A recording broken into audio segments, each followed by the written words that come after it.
రంగారెడ్డి జిల్లా తలకొండపల్లిలో Uppala charitable trust ఆధ్వర్యంలో అనాథ ఆడపిల్లల కోసం నిర్మించిన ఉప్పల ఆశ్రమ పాఠశాలను ఘనంగా ప్రారంభించారు. ట్రస్ట్ చైర్మన్ ఉప్పల వెంకటేష్ సుమారు 10 కోట్ల వ్యయంతో ఆధునిక సదుపాయాలతో ఈ పాఠశాలను నిర్మించారు. మాజీ మంత్రులు శ్రీనివాస్ గౌడ్, లక్ష్మారెడ్డి, ఆర్ఎస్ఎస్ ప్రవీణ్ కుమార్ తదితరులు కార్యక్రమంలో పాల్గొన్నారు. 6వ తరగతి నుంచి ఇంటర్ వరకు ఇంగ్లీష్ మీడియంలో ఉచిత విద్య వసతి కల్పిస్తున్నట్లుగా ఉప్పల వెంకటేష్ తెలిపారు. ఇప్పటి వరకు 300 మంది విద్యార్థులు చేరినట్లుగా వెల్లడించారు.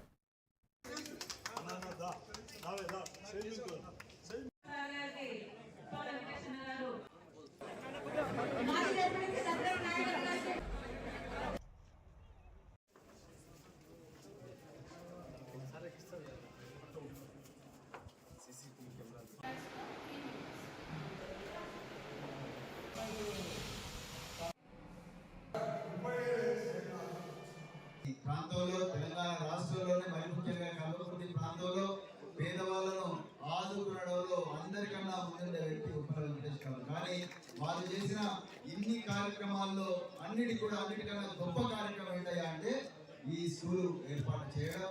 మరి మీరందరూ కూడా మీకు తెలిసినంత విధంగా తోచినంత విధంగా ఈ స్కూల్కు చంద్రుడికో రూపులాగా మీరు కూడా సహాయం చేస్తే బాగుంటుంది.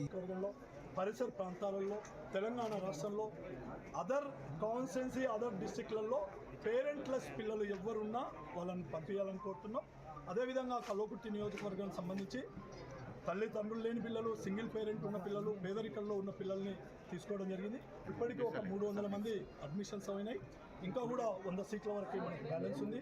ఇది కేవలం పేదరిక నిర్మూలన.